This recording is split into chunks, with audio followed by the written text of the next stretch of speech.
Congress party ने नरेंद्र मोदी के बात क्या बेबुनियाद है या नहीं, लेकिन 4 जून को ही कई अखबारों, कई न्यूज़ चैनल्स, कई सोशल मीडिया पर खबरें आई कि कांग्रेस ऑफिस के बाहर गरीबों का मजाक उड़ाया करना चाहिए। मतलब प्रधानमंत्री ने पूछा कि राहुल गांधी क्या वो गारंटी पूरी करेंगे। हालांकि जो तस्वीरें हम आपको दिखा रहे थे ना, कांग्रेस ने इस खबर से इंकार कर दिया, मैं आपको बता रहा हूं। लेकिन बेंगलुरु की खबर से इंकार नहीं किया गया, वो मैं आपको बताता हूं। क्या हुआ था 30 मई को, यानी कि नतीजा आने से 4 दिन पहले, खटाखट वाली बात को लेकर मैं बता रहा हूं। बेंगलुरु में सैकड़ों की संख्या में महिलाएं सुबह सुबह बेंगलुरु के अलग अलग पोस्ट ऑफिस में सेविंग अकाउंट खुलवाने पहुंच गई। इन महिलाओं का क्या कहना था कि राहुल गांधी जी ने हर महीने 85-100 रुपए देने का वादा किया है। कहां है वो 85-100 रुपए? किसको मिले? मिले नहीं मिले? अकाउंट खुलवाने पहुंची महिलाएं। आप सोचिए ना, यही प्रधानमंत्री ने कहा ये गरीबी का मजाक उड़ाया राहुल गांधी ने। कांग्रेस पार्टी ने गरीबों का अपमान किया, झूठ बोला, गुमराह किया। गारंटी पूरी करें। अगर ऐसा कहा कि 4 जून को मिलेंगे, ये महिलाएं सुबह 4 बजे तक अकाउंट खुलवाने की लाइन में खड़ी रहीं। सुनिए प्रधानमंत्री को। ये वो कार्ड बना रहे बोलते ना, वो इसलिए 2000 का वो उसलिए आए। वो राहुल गांधी डालते बोले ना पैसे, वो इसलिए आए। वो 8000 बोले थे ना, वो 8.5 साल को लाख रुपए बोले थे। वो टकाटक बोले ना, इसलिए हमें आए। वो कांग्रेस डाल रही है ना, अभी तक किसी भी आया नहीं है।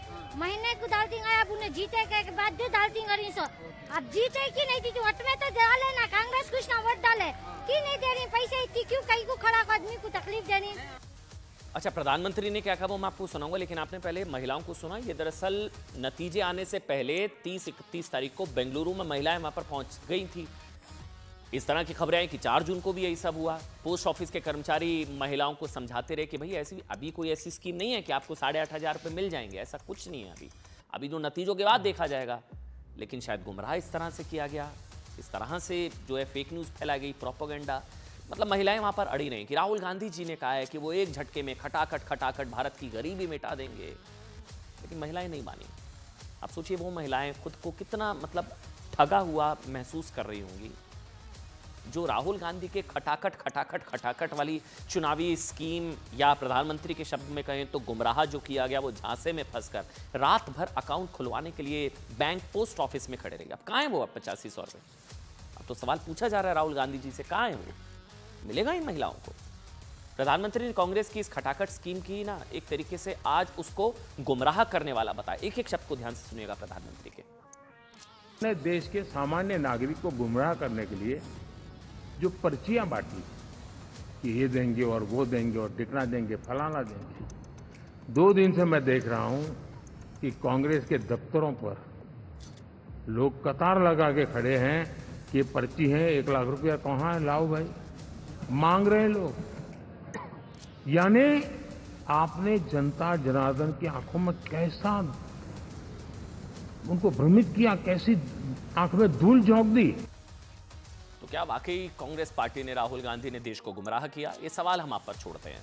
लेकिन आज आप सबके लिए हम एक तरीके से 7 का संदेश लेकर आए कि नरेंद्र मोदी को जनादेश कहें, बात 7 बड़े संदेश, क्योंकि नरेंद्र मोदी 7वीं बार शपथ लेने वाले पहले नेता, एक तरीके से इलेक्टेड हेड ऑफ गवर्नमेंट आप कह सकते हैं। मुख्यमंत्री और प्रधानमंत्री 7वीं बार शपथ लेने वाले पहले हेड ऑफ गवर्नमेंट मैं बता रहा हूं, मुख्यमंत्री फिर प्रधानमंत्री, पहली बार होगा। इसके अलावा देश के 20 राज्यों में बीजेपी प्लस की अब सरकारें हैं।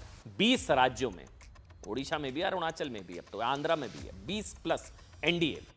10 साल शासन, कांग्रेस की सीटें 79% घटी। अच्छा, यह आंकड़ा मैं आपके लिए लेकर आया था कि कांग्रेस की जब 10 साल की एंटी इनकम्बेंसी थी, तो जब 2014 में कांग्रेस पार्टी चुनाव लड़ने गई तो वो 79% सीटें घट गई थी। वही 10 साल की एंटी इनकम्बेंसी के बाद जब बीजेपी चुनाव लड़ने गई तो बीजेपी की सीटें 21% घटी हैं। बीजेपी को सिर्फ, अच्छा ये बहुत इंपॉर्टेंट आंकड़ा है, बहुत बड़ी हार हो गई ना, 6,26,311 वोट अगर 33 सीटों पर और मिलते ना, सिर्फ 6,26,311, तो बहुमत था बीजेपी को।